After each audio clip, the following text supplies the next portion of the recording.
Welcome to the New Creators Podcast. My name is Micah, My name is Sean.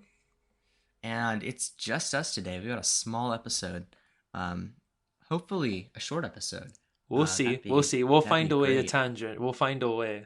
I'm sure we will. Um, but yeah, this is episode 18 of the New Creators Podcast, which is it's quite cool. We're Two getting more further. episodes until 20. Let's go. Let's More go. until 20, and that will mean we've been doing this for. Well, I guess 24 would be half a year. Right? We're already. I think aren't we past half a year? 'Cause we started this in like October last year, didn't we? Yeah. See, we've talked about this before. Yeah, I guess. Yeah, I guess so. Yeah. So we'll be approaching. When we reach episode 24, that'd be. Yeah, something like that. Very cool. Aye. Let's go take a look at some analytics. Not a ton of changes since the last episode, where our episode rankings still stacking up just about the same. Couches and Blimps has risen in the lineup a little bit by one. By one, still another one. Come on. It is the second to last listened episode. Oh, come on. That's criminal. However, this is interesting. Showdowns and Strikes, which was our last episode, has risen to it has risen 4 positions. So that's interesting. So what's the least listened to episode now? The plug episode. Because we plugged too much stuff in it. People didn't want to see all the ads. It was a good episode. It was a good episode. Yeah, I liked the plug episode. It was a good episode. Yeah. But regardless, it was also a short episode, 38 minutes long. Yeah. That was like a sped rant that episode. For real. Yeah, that's right, because I had like some commitment to go to. Yeah, and you were like, we need to speed this up, and we literally just started going, all right, start getting the points, let's go. Yeah, that was an episode of all time, to be sure. Definitely. Well, what have you been working on, Sean? Oh, quite a few things. I mentioned it on Waste Up actually, but I finally listened to you, Micah. I've got a domain. Let's go. SeanJW.com. Yeah, and before people ask, the J is my middle name, James. That's what the J is all about. Just in case, 'cause I know I messaged you like in DMs, like when I was like looking at like domains, and you're like, wait, what's that? What's the J have to do with anything? I'm confused. Like, I can't remember what it was you said. It was like, wait, why are you just putting a J in the middle? What's that all about? And I went, that's my middle name, mate. Yeah. Fair enough. I would say that's why like my Instagram handle is like Micah T Lindley, because that's my middle initial as well. So I get it. Yeah. It works. Well, because I looked at other ones. So for example, if I wanted data with a dash, that I couldn't get .com. I could get like .co.uk or anything like that, but it was like, I wanted, just wanted .com. Okay, just you feel like you've got the fancy one. Sure. That's what everyone wants. So I finally found definitely. That. And yeah, got on Namecheap, of course, because I saw you mentioned that, and I was like, that'll do. Good registrar. Definitely. W registrar. I got it set up within like a few. This is not sponsored, but like literally set it up within a few minutes, and I was already off to the races, which was great. So my website's now got an actual domain, and also my server website, and even the invite link to my server has a redirect as well. Very cool. I even have an email address as well, which I mentioned in your server, which is hi@seanjw.com. It's just a redirect to my actual email, but it'll do. It'll do. It's true. Yeah. But yeah, I think that's mostly what I've been working on. And it looks sick. The Hangout link is hangout.seanjw.com. Oh yeah, yeah. Cause I rewrote this yesterday. So I did take I want to say I did take computer science in school. I have some idea of what I'm doing. Like with CSS, HTML, I'm fairly confident with that. I figured it out. Had to use Stack Overflow a few times, but got it working. But anything more complex than that, it isn't my bag. Because no joke, like I post the new link as soon as like I finish it, when I push the commits to the main branch on GitHub, and then literally I think like 10 minutes later you come back with like fancy animations of the scrolling and everything. I'm like, oh come on man, you're just showing me up now. I don't know. I was just having fun with the Yeah, animations because it's a good yeah, it's a good site for scroll based animations, which my own site does not work for scroll based animations, but I love scroll based animations because yeah. I think They it's were really cool. sick. They are But sick. Like I but know I yeah, said you're showing me up, but they were really cool. I really do like them. 'Cause I saw the pull request, but I need to fix because I then pushed another commit which had a little hover thing when you go to the links now. But yeah, I need to consolidate all that. But other than that, I might try and push those changes. But very yeah, cool. I noticed that I even advertised your thing as well that you made, which was Oriali bot as well. Indeed. So Speaking of which, I need to work on that and add more features. But I've been doing some other various stuff. speaking of, Um, yeah. Speaking of various stuff, Waste of Mobile, the project that that I've been it's not even that. working It's not on. called that though. It's waste of It's not. Android. Yes, so it's been renamed. So I worked with Jeffalo, who's the creator of Waste of Money, to make it the official Waste of app for Android devices. Um, and it's already getting flack for the name because the name is a bit convoluted. Waste of for Android. So I think we're gonna relist it as just waste of dot money.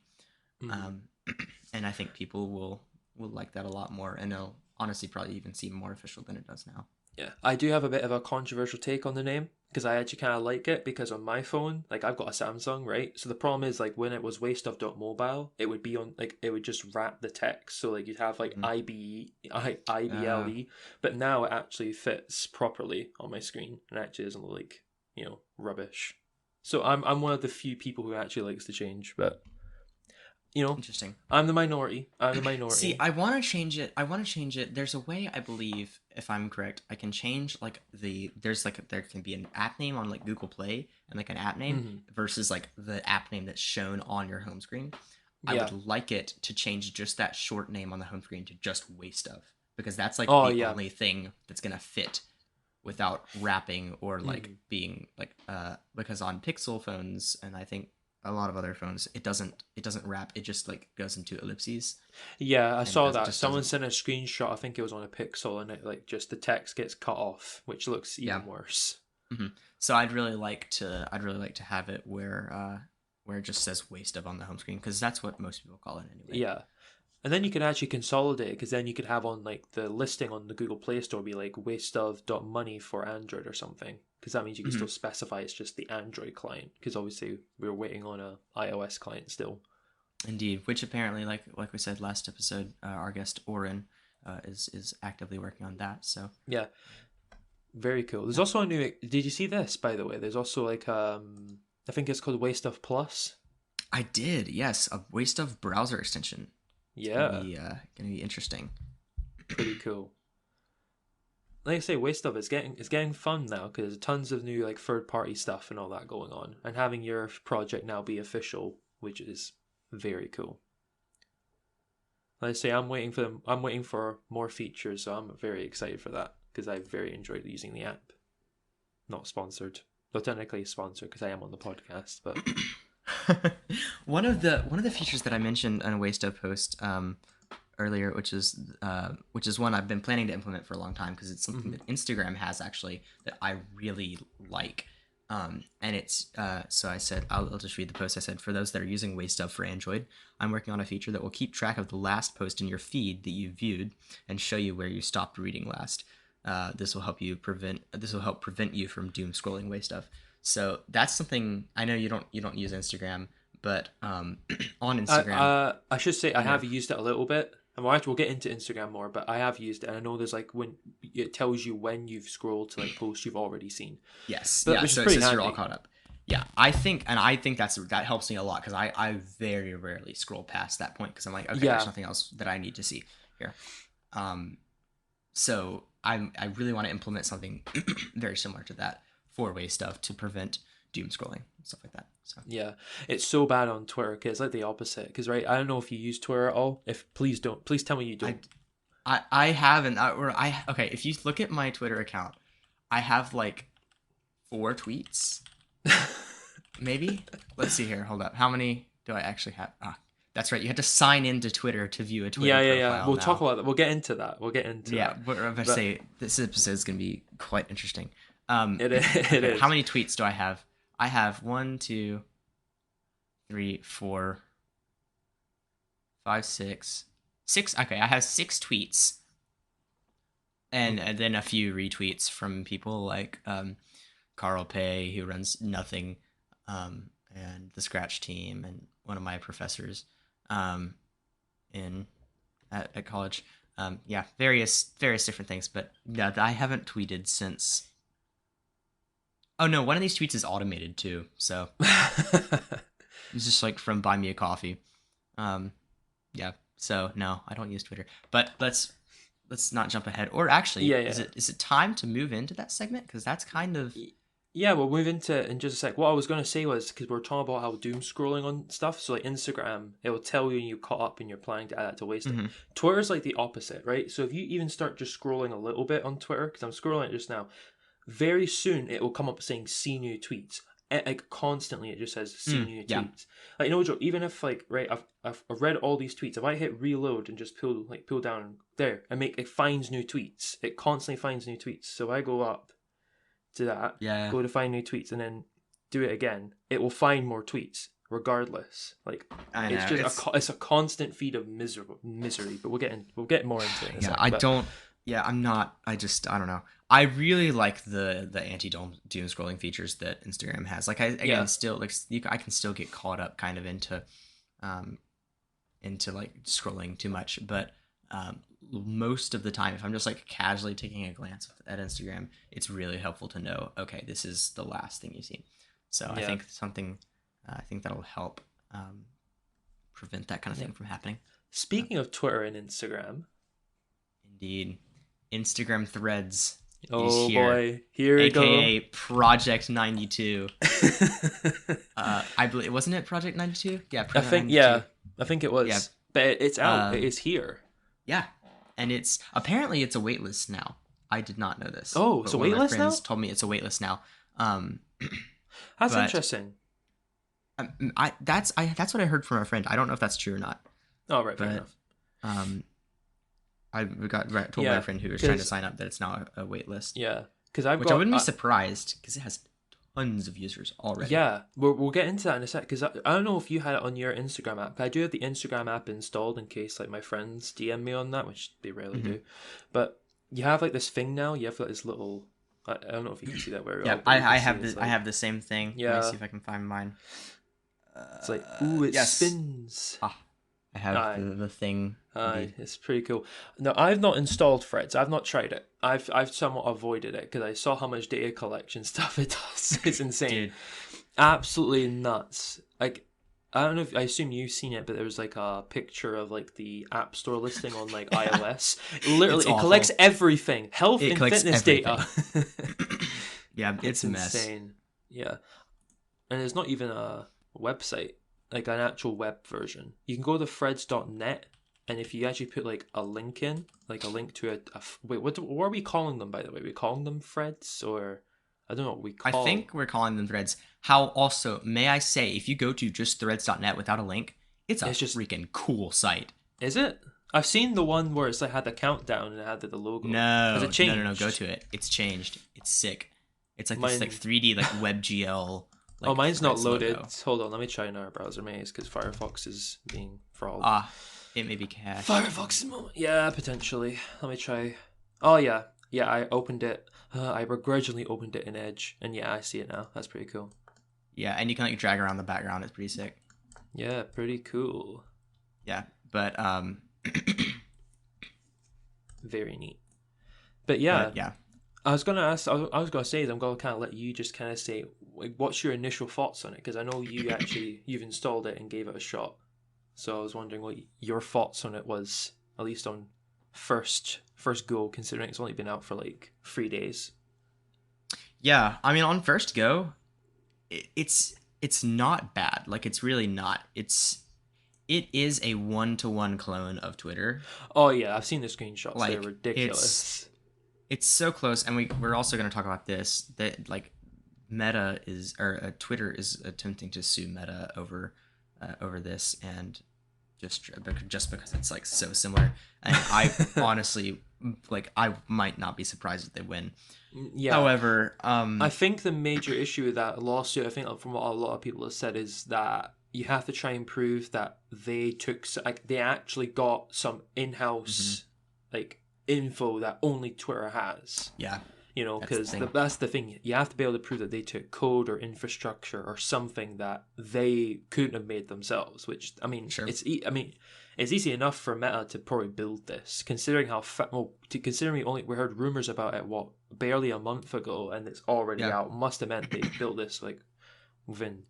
There's also the fact that like from a purely like okay, can you build this standpoint? Building a Twitter-like social media platform is not hard. Yeah, because it's not, again, waste of money. Well. Yeah. Take waste of money. A teenager in Switzerland built that entire social media network. So, like a team of professional software developers. Well, even again, if you want to talk about even just the app, like you built an app for Waste of by yourself, pretty much as well. So the main thing I'm sure they had to deal with was just like the sheer amount of users, because in the first, people are saying, okay, so ChatGPT was originally like the first platform to go to 100 million users in like the shortest amount of time. Yeah. People are saying that Threads is going to be faster because it already has like 40 million accounts, I think. Like, I think, wasn't it like within the first day it got like, what was it, 30 million users? It was like 30 million in the first day, yeah. Yeah, and like within 2 hours it was like, I think it said like within 2 hours they had like 2 million signups. So that's like 1 million signups every hour. That is insane. Like, that is crazy adoption.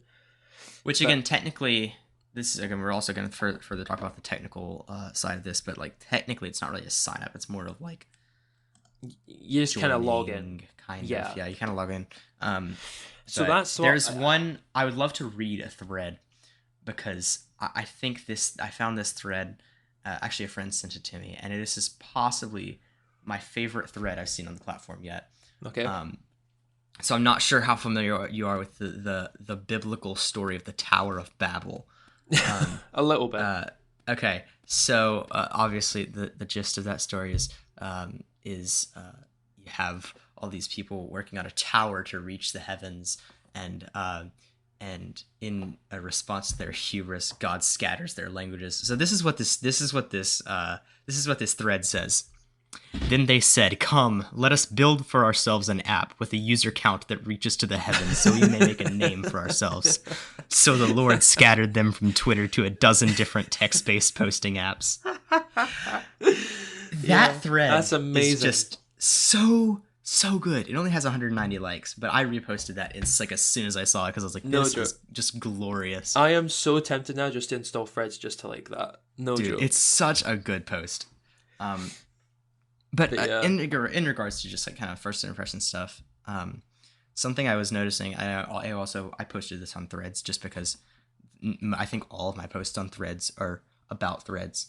So, I think that's pretty much every Threads right now on Threads is about Threads. Except all like the brand accounts that like joined and immediately started advertising. But I said, and I quote, something I'm noticing about Threads as opposed to Twitter is that the demographic is slightly different. There's a ton of people coming over from Instagram that didn't use Twitter in the past, or like would not have used Twitter in the past. I'm really interested to see how this affects the goals and general vibe of the platform in the long term. It's interesting with that, because I saw at least how Mark Zuckerberg's been kind of talking about on Threads himself. It seems like he doesn't want it to be like Twitter. He doesn't want it to be... it's not so much focused on news and politics and that kind of stuff. It's more focused on being a kind of... what I think he's kind of said, a friendly place, which, to be honest... Twitter is not a friendly place. It's the place of ratioing and one-upping each other all the time. So it's interesting to see. I think that will be the defining feature, will be how the community changes. Because I think that was the thing. Because I saw a lot of people on Twitter. That's the other thing. Every tweet right now is about Threads. So, because, I think as a Twitter user said, they can't, like, yeah, you can copy all the infrastructure and all that, but you won't be able to get the same community, which they're probably right. Twitter has built a community over how many years? God knows how many years. It's a really old app now. But the problem I want to say 2009. Is that correct? That seems really old. Yeah, it's pretty old. But regardless, I was thinking to myself... 2006. 2006. Wow. So it's only one year younger insane. than YouTube. Jeez. That's insane. Okay. Dang. But yeah, the thing I was thinking about was like, what if the goal isn't to have the same community? I think that was the big pitch, because like even before we heard about the name of the actual app, when it was just Project 92, the big idea was that it was a sanely run Twitter. It was meant to be kind of like Twitter, but if it wasn't completely rubbish or like, you know, a hellscape basically. But I think that's what's going to be the defining feature, is not the actual app itself, because to be honest, the app is, like I say, is a complete carbon copy, but it's more about what that community will do on that app that will actually make it popular. But it's definitely interesting. Also, the other It thing very is, much feels it's interesting because it's obviously because it comes. Well, there's two different reasons for this. I think one of the big reasons is because it comes like from like you log in with Instagram. It's very heavily tied to Instagram, but it feels a lot more like Instagram than it does like Twitter. Exactly, and I think that's like, what they're going for, because Instagram I think has like over 1 billion users. So even if no one from Twitter uses Threads or jumps over to Threads, even if every Instagram user just uses Threads, it's got 1 billion users. Twitter has 300 million right now, so immediately they could actually just beat Twitter out with their own user base. Yeah, never mind if people actually jump ship, which we'll have to wait and see if that happens. But yeah, what's quite interesting as well is Instagram is going to be part of the Fediverse as well, or more specifically part of the Mastodon whole kind of decentralized platform. So I also posted a thread about this. I said, I think it's funny. I quote, I think it's funny that Meta was so desperate to launch Threads in Twitter's low time of weakness that they decided to publish the platform before its supposed unique feature, Fediverse integration, was even finished. At the moment, this is just another Twitter clone. Exactly. So I think it's like that was what was kind of supposed to make this different. Like, okay, it's still a big social media platform by a big company that's known for social media, but it also integrates with the Fediverse, so it would attract like all these different people. Yeah, and I don't like if they wanted that to really be their goal, then they would have done it, and they haven't done it yet. I feel like the big reason is what you said, because we'll get into Twitter as well in this podcast, but obviously, like, I think a lot of it has to do with the fact Twitter was down on its, like, you know, down this week, really, because of all of the stuff that's been going on there. So I felt like, I feel like Meta was like, we need to get this out now, regardless of what state it's in, so at least we can get the user base. Because I think that maybe the idea is then to slowly integrate the idea of the Fediverse, because I think the problem is like, when people hear the term Fediverse, it sounds like metaverse, and we all know how that went very badly. So it's trying to market it in a way that makes sense, because it's not to say Mastodon or like the whole Fediverse thing doesn't make sense or it's complicated, but it's more just if you're thinking about the layman Instagram user who isn't a tech savvy, really into their, like, you know, decentralized you know, news or whatever, then they need to somehow market in a way that would actually be appealing and how they actually would want to use that feature.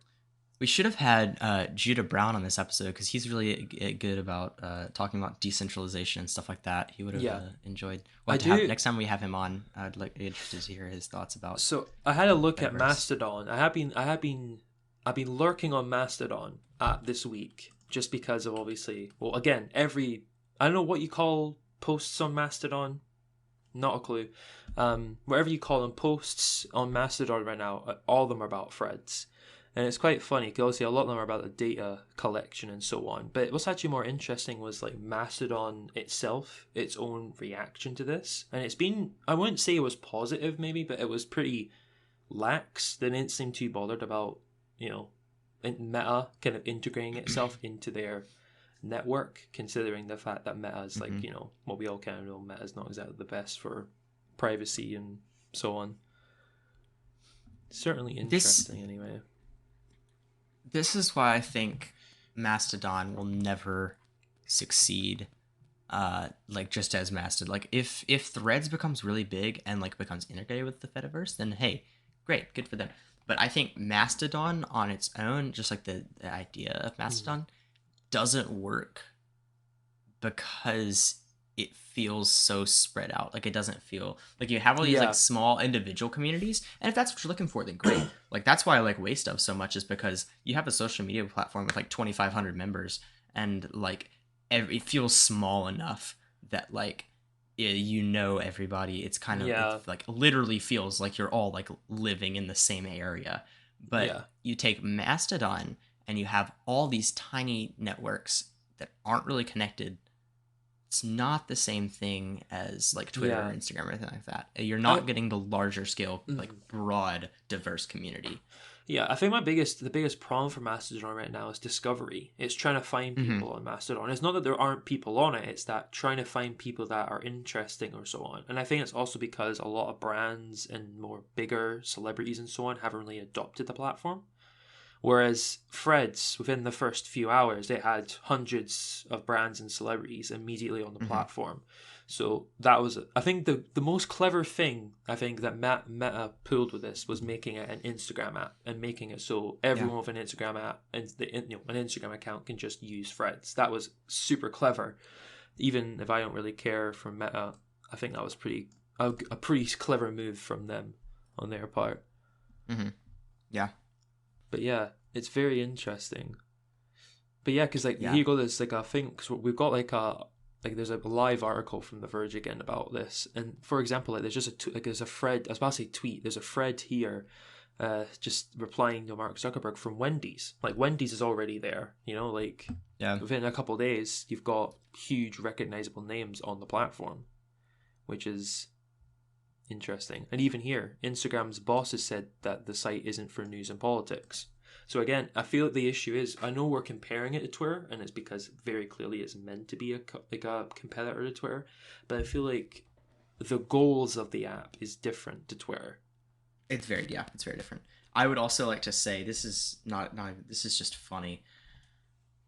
Mr. Beast, the YouTuber, has already surpassed Mark Zuckerberg in followers on his own platform. I mean, that happens with everyone pretty much at this point. I feel like there's not many. That's true. That's true. It's insane. But it happened in literally like a day. Like what a in speed a run. To be fair, the guy's giving away a Tesla to like a random follower. Yeah. Well, I mean, But, yeah, I'd follow him. Yeah, I don't know if I actually did. Yeah, but it's interesting now because that's the thing now. We have so many Twitter, not copy. I don't know if we want to say copycats, but I guess they are Twitter copycats right now. We have Mastodon, we have Blue Sky, we have Threads, probably a ton of other ones I've already forgotten off the top of my head. But like, I mean, it's good. There's competition. But Waste of dot money. Waste of dot money. I mean, it's not a competitor. It's the winner already. What are you talking about? It's the winner. Absolutely. Of course. Absolutely. Of course. But I think it's just interesting to see how I think like for a long time Twitter was like most of the other tech companies. It wasn't really a big competitor to them. Mm-hmm. But then suddenly within like the last year or so, it's just absolutely turned into this sea of different Twitter clones. But it'll be interesting to see if any of the apps actually do well. I think Threads. I don't know what you think, but I think Threads could do it. I think Threads might actually have a chance.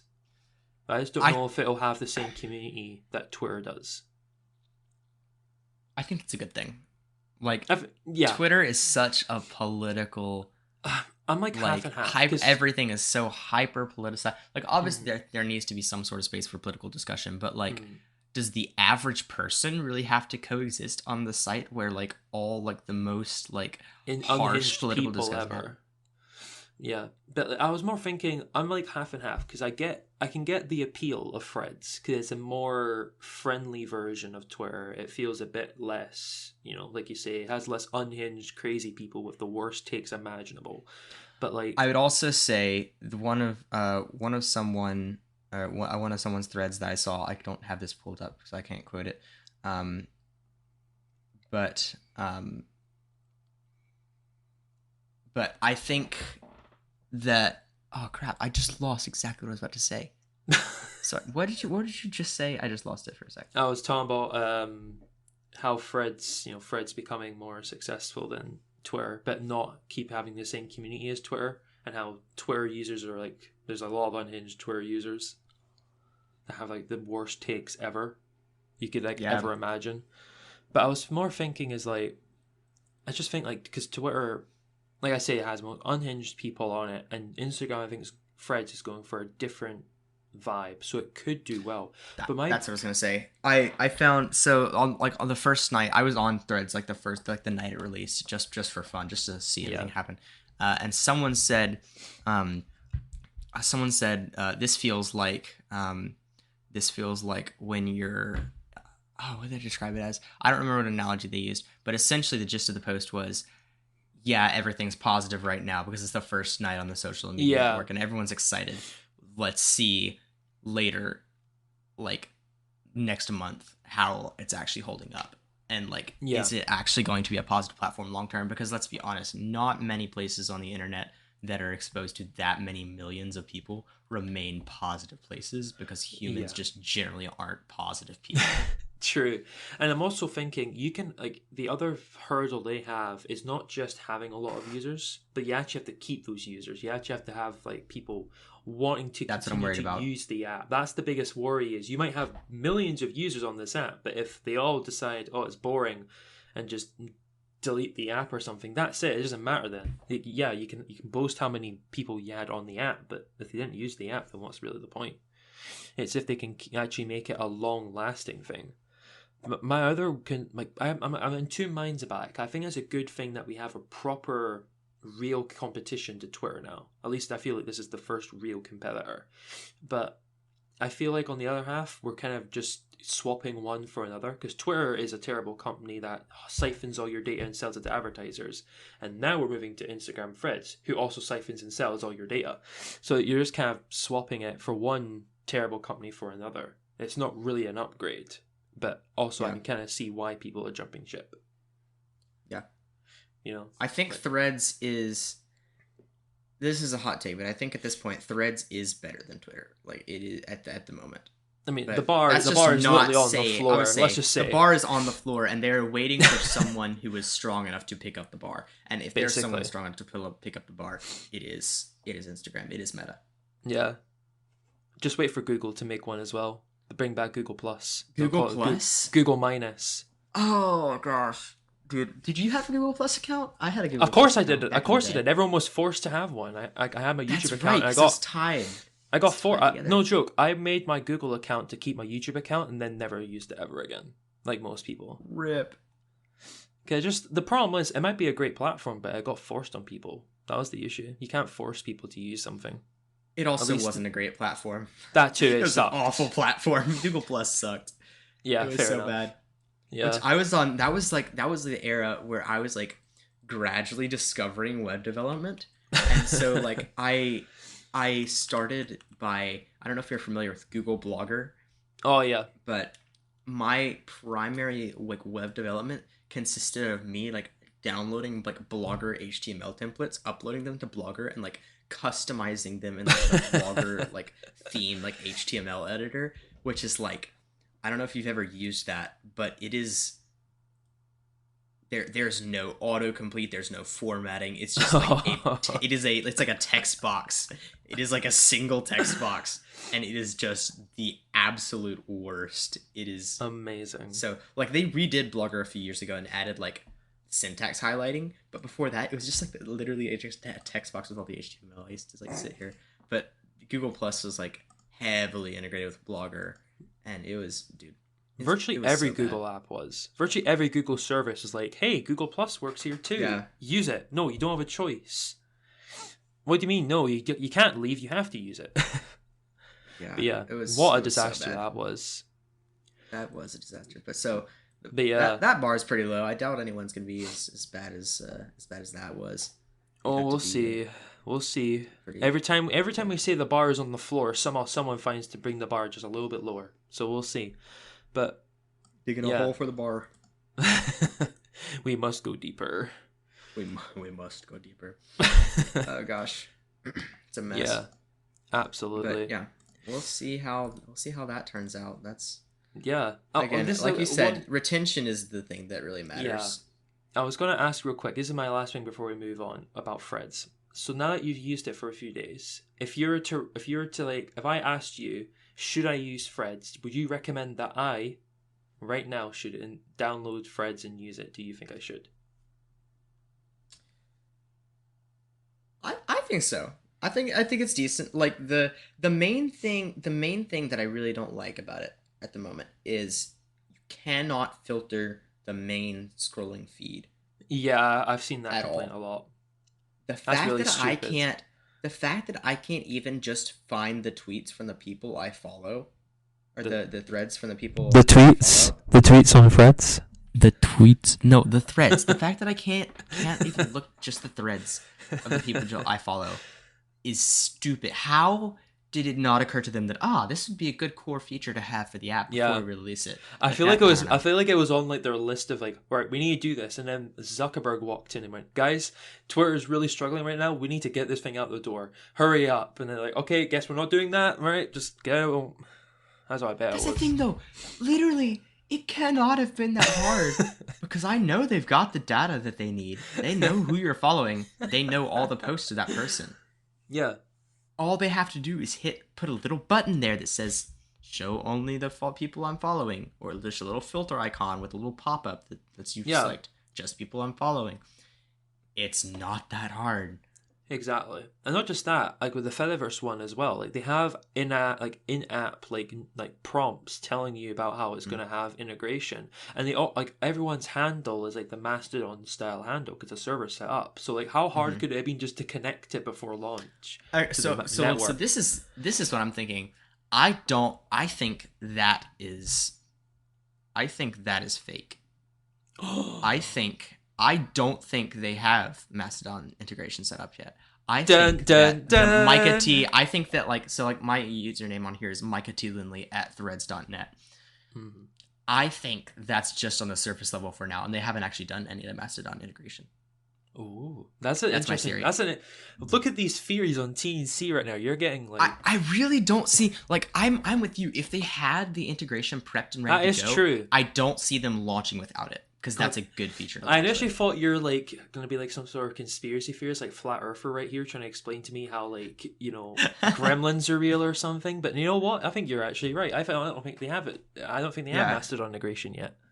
I think I that's feel what makes. I cheat. I think feel they cheated. maybe they were working on it, but I Yeah, think that Micah T Lindley at threads.net is not a. I don't think that's an actual Mastodon username yet. it's all it's I think all a it will be. lie. I think it It, will be, but yeah, I don't think it is yet. I don't see any evidence of that, and I don't think they maybe would have launched Instagram without it. Threads isn't real. Maybe it's all in our imagination. True. It Just could an be. idea. Just an idea. Wake up, sheeple.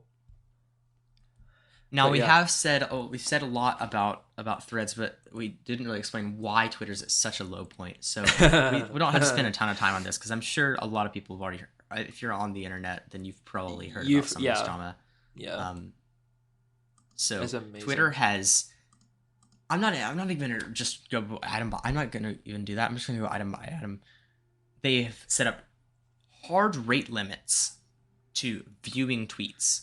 Like you can view like a certain number of tweets per hour Thank God. without Twitter Great Blue. feature. Great Great feature. feature. Less tweets They've the made better. They've made it where you can only view tweets if you're signed in. Like you cannot if I remember correctly, the embed is also broken. Like you can't Yep. even like embed. You On cannot Discord. embed tweets. Yep, on Discord because I sent I think I was talking to someone on Discord and they asked me to send a tweet like in DMs. I sent it and I was like, "There's no embed," and I had to remember. Oh yeah, the embed's broken. It doesn't embed. There's no embeds anymore. And also TweetDeck crashed as well for a while. We'll talk about that in a sec as well. But Yeah, virtually, and then Twitter just went. yeah.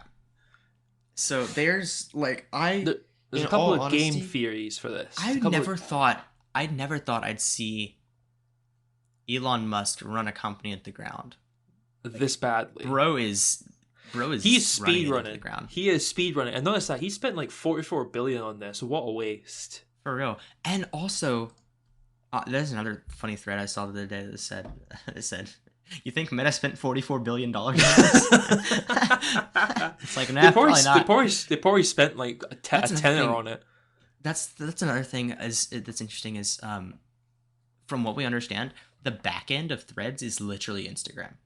Like Yeah. that's the reason it's not just like Threads by Instagram is not just like a branding thing. It's literally Instagram with text-based posts. Like I they mean, used yeah. like that's how they were able to launch it so fast because I pointed out earlier the main challenge for this would not have been the app, because the app Mhm. is relatively easy for a team of professional They software probably developers to based create. it off of It's the the actual architecture. main. Yeah, Yeah, I like the bet. server architecture is Instagram, for as far as we know. I actually have a game theory. I've not used the app, so this might just be a complete. It might just sound stupid, but I actually think they probably based the app. They probably took the Instagram app and based it off of that. Like, actually took parts from Yeah, the actual real Instagram app and just used that to build on top, to build threads on top of it.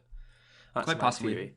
Yeah. Because that also makes sense why it came out so fast. Because Hmm. we saw leaks within like I say a couple weeks ago, and now the app's out. So it has to have been something where they had like a base and just built on top of it. Hmm. Had to have been. But yeah, but Which I going think, back, I don't know if I've ever actually pointed this out before, but the framework that Instagram and Facebook and Threads are all built with is React Native, which is what Wasted Mobile is built with. So I can confirm it provides a ooh, good development experience. But that's yeah, how that's why the reason I trust React Native actually is because it's Facebook backed, and I know they're putting in tons of money because it runs their core apps. yeah, interesting. Does Yeah. WhatsApp use it as well? Do you think? Or I don't think so, because I think, didn't they purchase WhatsApp? oh They yeah, they did. didn't Yeah, originally they own. did purchase WhatsApp. So yeah, it's probably using Let me see. WhatsApp's own infrastructure then. Yeah, that's interesting. WhatsApp Well, React while you Native. do that, I'll talk a bit because there's been a couple of game theories about why Twitter has added these rate limits. So the official one from Musk is he says it was because of I think it was data scraping. You know, like AI Hmm. companies supposedly taking Twitter's data at a mass amount, so he has to rate limit. But there's been other game theories. So there's one I've seen a while. There's been news articles and so on saying that Twitter hasn't been paying its Google. I think it was its Google Cloud bills. I think it was. It was like infrastructure that Google was, you know, running for them. Hmm. Basically, Twitter's infrastructure was on Google servers, but they weren't paying the bills, so Google was cutting them off. So they had to quick scramble to get the all that code off, but they couldn't do it in time, so they had to rate limit so they didn't get charged anymore or something like that. Something like that. I'm not 100% on the actual specifics of that, but it sound at least from what it says, they were trying to get off of Google's cloud systems because they couldn't pay it basically, and they didn't want to, and that was a game theory as to why they added the rate limits, which is Yeah. interesting if that's true. Dude, I don't even know. That's a whole mess. And then, like you mentioned, they've paywalled TweetDeck now, which is, Oh yeah, yep. Here we come. Here it goes. I'm not surprised. I'm actually surprised it took this long, to be honest. yeah, I'm not. And not just that. Like I've not used TweetDeck, but from what I've heard, they redesigned the app, and everyone hates it now. The new redesign, like it's just significantly worse than the old one. So now people are upset that not just are you paywalling it, but you're paywalling a worse version of it, Yeah, which is it, interesting. it's a mess, dude. It is definitely. I think it's I'm in a lot of ways I'm almost impressed. Like I've never seen like a tech company flounder so badly, like in such a short period of time. Like think about it, from the point that Musk actually took the helm to now, it's absolutely insane how much has like went on at Yeah. Twitter. It's absolutely insane. And for the But record, too, it's like, hate Meta as a company and all that, but like, props to them. That's some good business tactics, like stepping in with a competitor yeah,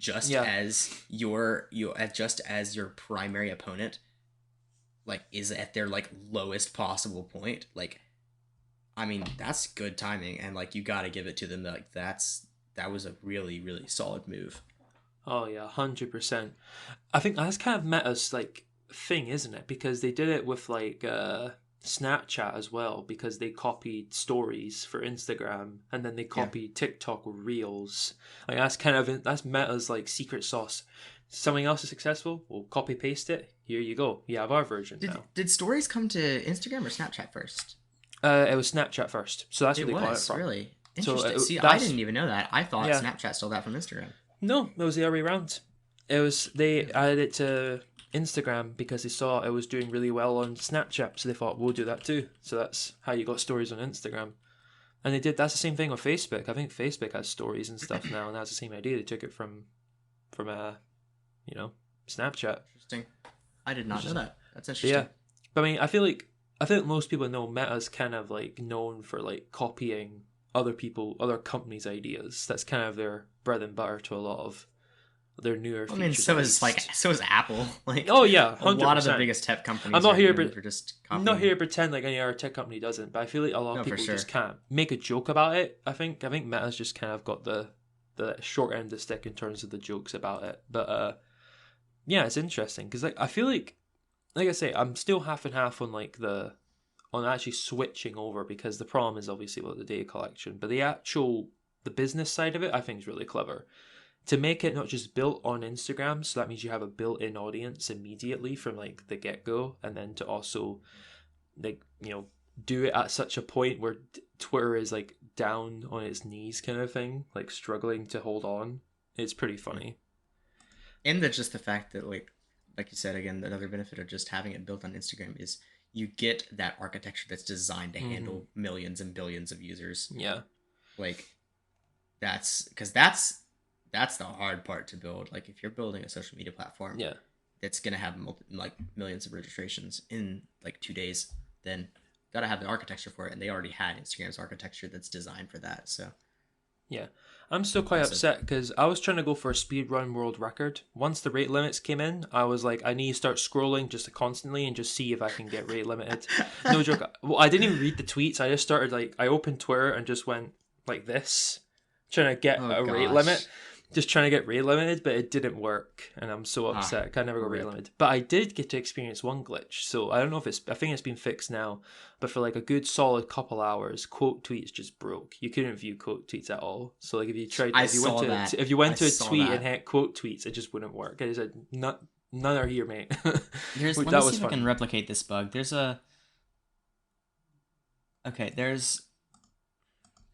Okay, so on Threads, it has this sick little. Let me see here if it'll focus. Okay. Yeah, the top, the little logo that refreshes is like really sick little animation, and it's like that through the logo. It's great. It's really cool. However, it gets to some points where that animation just like loops forever and like acts like it's trying to refresh, and then if you like pull down to refresh, it's like stuck in the refreshing state, so it won't refresh.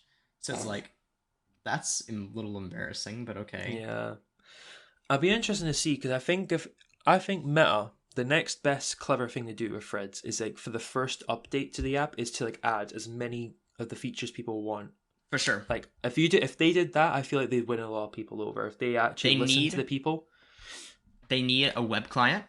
Oh, 100%. Need one. They need an open API, which apparently we've learned is really important. They need an API, even if it's paywalled. Make an affordable paywalled API. Affordable paywalled API, that would be stellar. Yeah, an affordable paywalled API. They need the ability to filter your feed. Yep. They need actual Fediverse integration. Yep. Preferably this data collection, but we all know that's not going to happen. We know that's not negotiable. But those are like my big like. If it doesn't have this soon, then it doesn't really stand a chance. And that's kind of what I would say. Yeah. Because that's another thing. Like there were so many like integrations and apps people built around Twitter that like made Twitter more. And that's I think if Threads doesn't have that, then it's gonna be a problem for them long term.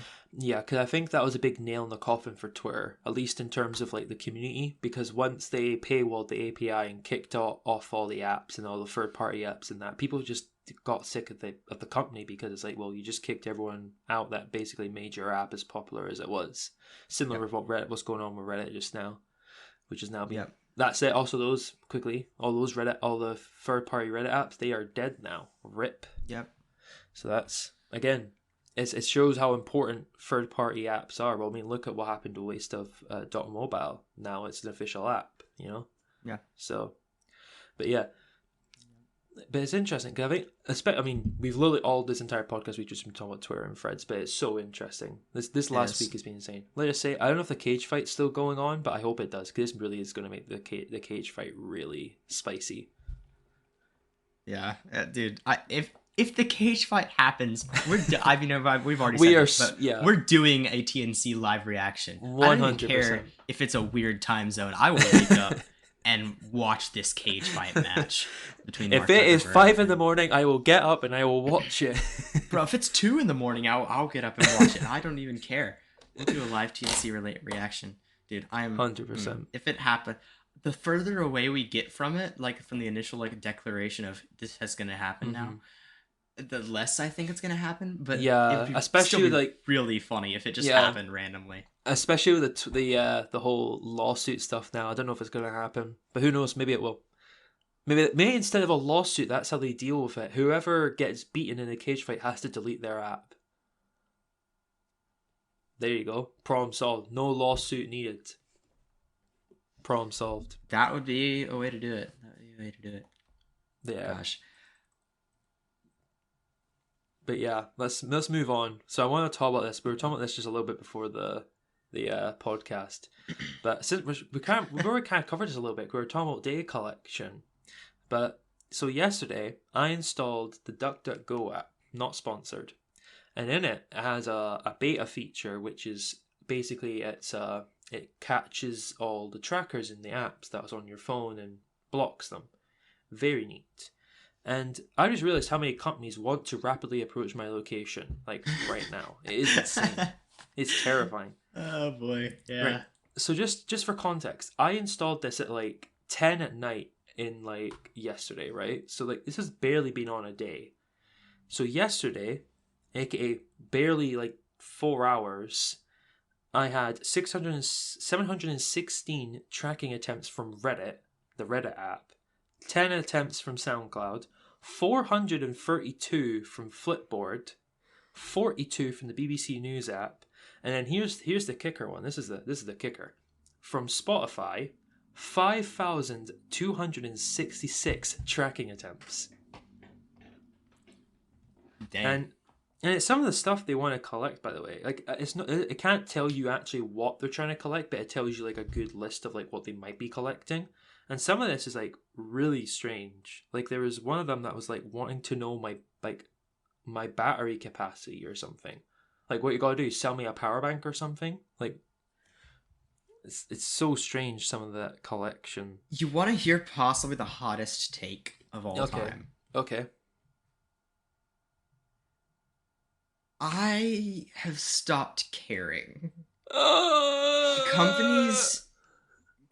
Which is awful, and I know it's obviously what the companies want, but it's gotten to the point where tracking is so universal and advertising is so everywhere that I simply no longer care about which companies have my data because I have nothing to hide. Because another thing, like I hate it, but also I'm not going to use an inferior product just because another product isn't as privacy conscious. Because like for example, like Google is possibly the worst data collector. Like Google or Facebook might be like the worst ones, and Google is like I will never use a search engine other than Google just because that's the one I trust. That's the one. It's better. I know it collects data, but the main concept behind why I feel the way I do is because the main way they use my data is targeted advertising, right? If I know the advertising is targeted, then who cares? Like I know it's targeted already.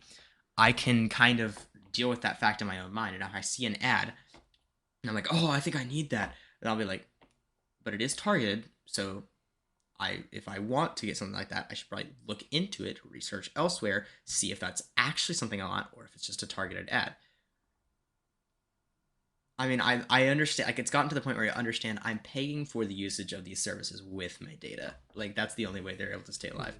And I don't mind targeted advertising because I prefer targeted advertising to non-targeted advertising. Because I'd rather get because if I get targeted ads, it's gonna be for stuff like computer components and software companies and like stuff I actually like might want to see, as opposed to like random crap on like the side of my web pages. Like I don't know. I've stopped caring, which is a bad way to live, I'm sure, and it's not great for privacy. But again, I ain't really got anything to hide. Like it's not hard for people to find out just about anything they want to know about me on the internet, and I'm like, yeah, it kind of sucks, but also, like, what do I actually have to lose? There's not. I don't know. It's a bad way to live. But That is the hottest take I think we've ever had in this podcast. That is so it's hot. That is magma level heat. That is so hot. and I'm not saying everyone should just stop caring and we should just all give our data to these Turn your ad blockers off. But, Turn them off. well, I obviously still use ad block. I don't know how anyone doesn't. I don't know how anyone uses the internet without it's one. Insane.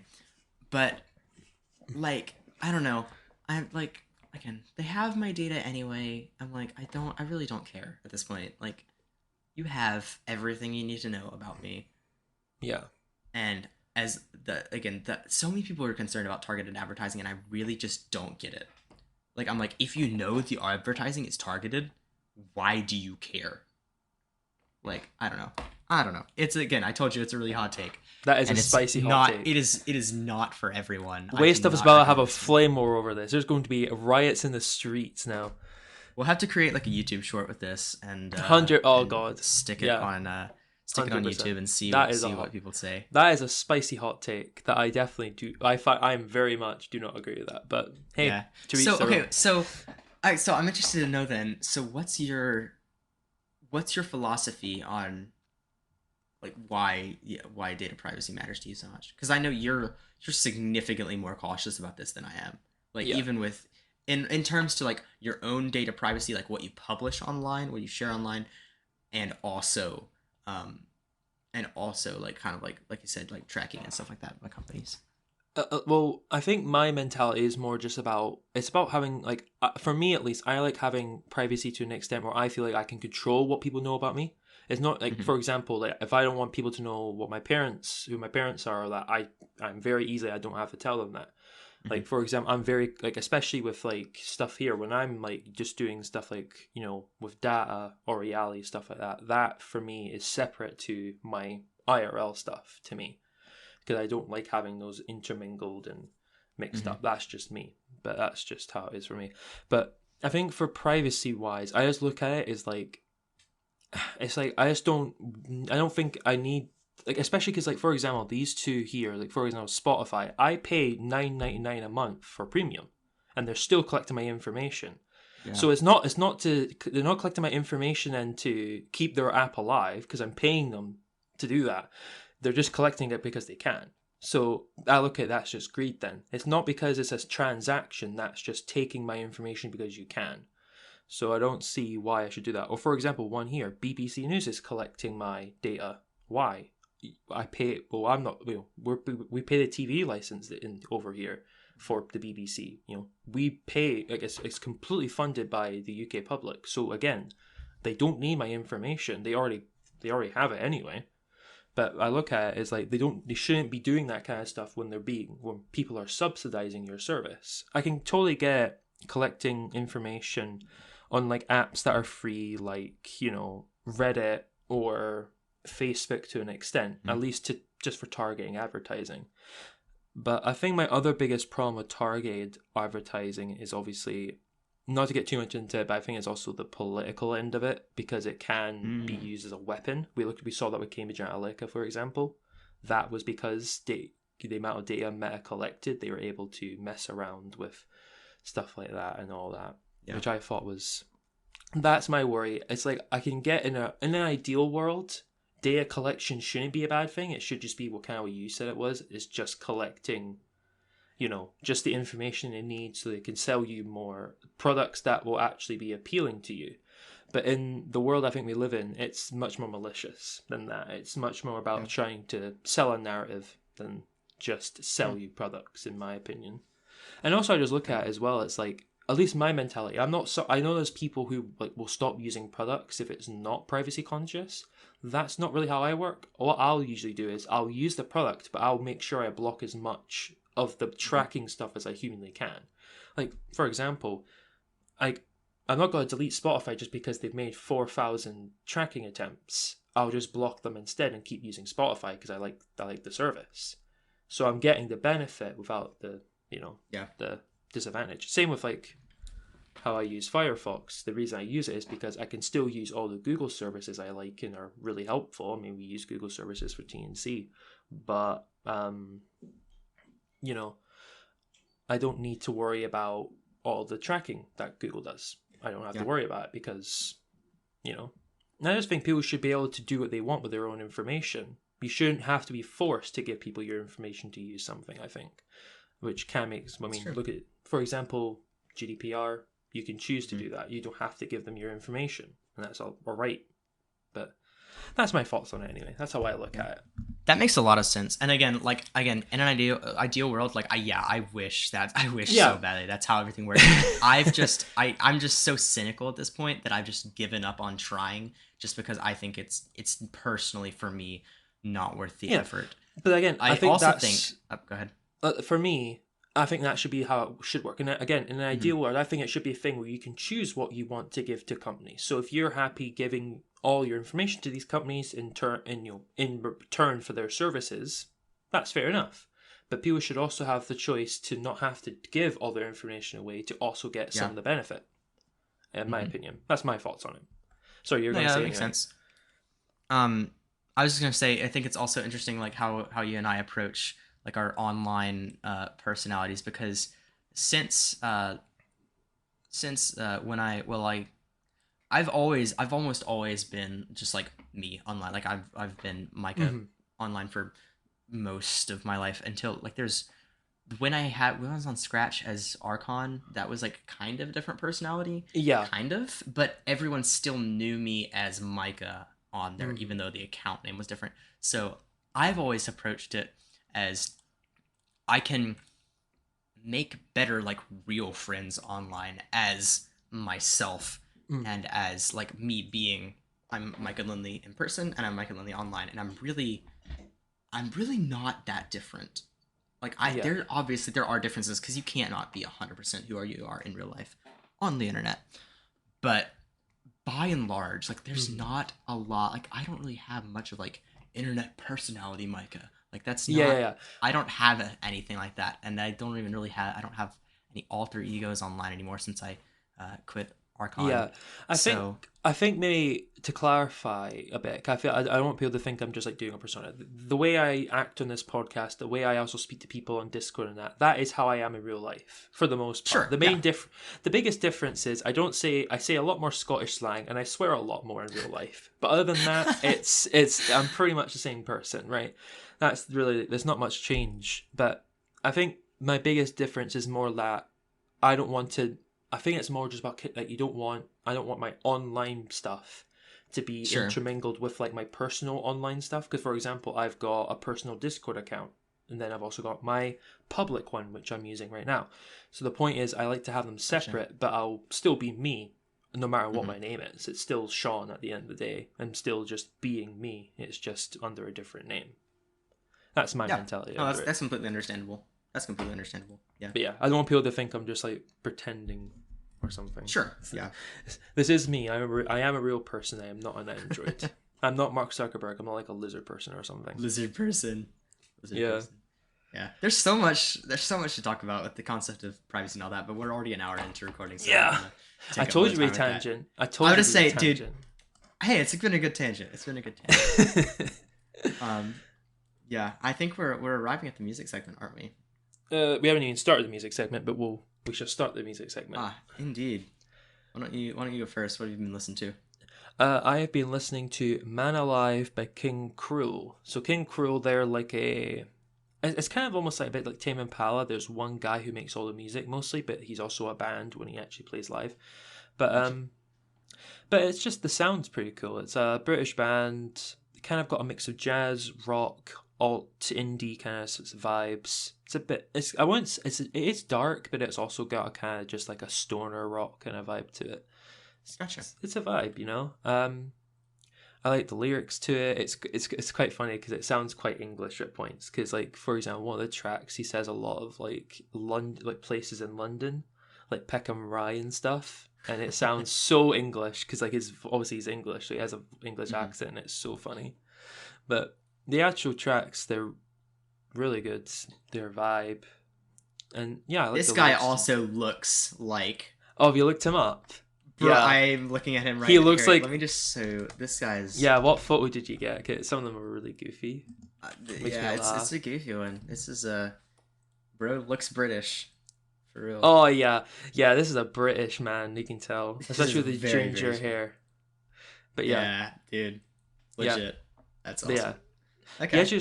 but yeah, definitely a great record. I'd say it's quite good because it's just a vibe, but also it's got some really deep kind of. No, I hate saying the term deep lyrics because it sounds like I'm some sort of like I'm 14 and this is deep thing, but it's just got, you know. Yeah. But Oh gosh. I don't know what other term to use. It's No, got good that's lyrics. fine. It's got good See, I writing. like the term deep lyrics. Dude, I'm a sucker for anything with deep lyrics. I love some But good yeah, old I deep would. lyrics. So I'd say the best tracks are Cellular, Stoned Again, Underclass, and what's the other one? I can't remember the name of it off the top of my head. I think it's Comet Face. That's Comet Face. That's the one when he says all the English towns and it's very funny. Gotcha. All right. Okay. All right. That's funny. But yeah, Oh that's what I've boy. been listening to. Sick. Very cool. I've been listening to probably too much. I would also like to say, if anyone is interested in seeing actually what I listen to on a daily basis, I'm on stats.fm. So if you go to stats.fm Oh slash yeah. Micah LT, you can find all of my listening history, my top artists, my top albums of all time and everything like that.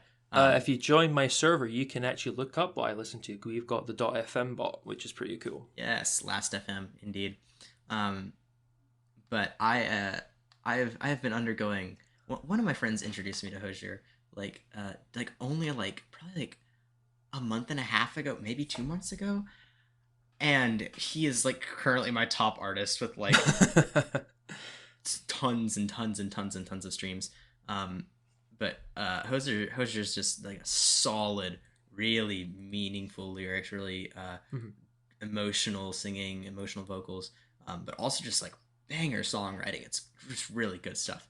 But he has an album coming out called Unreal on Earth that is they just released the track list. They just released the track list yesterday, I want to say, and they released a single a little while back called Unknown that is a solid song. I'm a big fan of it. Very nice. Yeah, in general, he's Irish, so he's got like a really like cool, like kind of like lilt to his voice, and it's really cool. I love Hoshier. He's really solid vocals. He actually just played. He also played Glastonbury as well, just recently as well, which is pretty cool. Oh, really? Yeah, very cool. Like Glastonbury was just the week before, and he was there. I didn't realize he was going to be there until I saw it on iPlayer or BBC iPlayer for those who don't know. It's the streaming service for BBC. Gotcha. Yeah, dude. But yeah, so somehow in the past 4 weeks, Hozier is by far my top artist by like more than 2 times. But my top album remains to be Spider-Man Across the Spider-Verse soundtrack. It's still on loop. I'm still listening to that soundtrack. It's a solid soundtrack. Nice. But that film still lives in my head rent free. For real. Yeah. There was a point yesterday. Yes. Here's a point 2 days ago, actually. 2 days ago, where let me just send this screenshot. Okay. This is my listening history. Oh my god. Unknown. It's just unknown like 20 times in a row. What's that? It's an addiction. Huh? What is it anyway? Oh, Hozier. That's his new single. I thought for some reason what I thought I meant was I didn't realize that was a track name. I thought it meant it didn't know what the track was. Oh no, yeah, no. It's Unknown by Hozier, but it's amazing, super solid song. It's a really good song. But again, I'm really excited. The release date is like August 20 something. Let me see here. Unreal on Earth release date August 18th. Nice. But yeah, he's released a lot of he's released like 4 singles for it, which is an interesting approach because like I'm used to an artist releasing like 1 or maybe 2 singles for an album, and he's like releasing like a lot of singles. Like, so how many tracks does it have?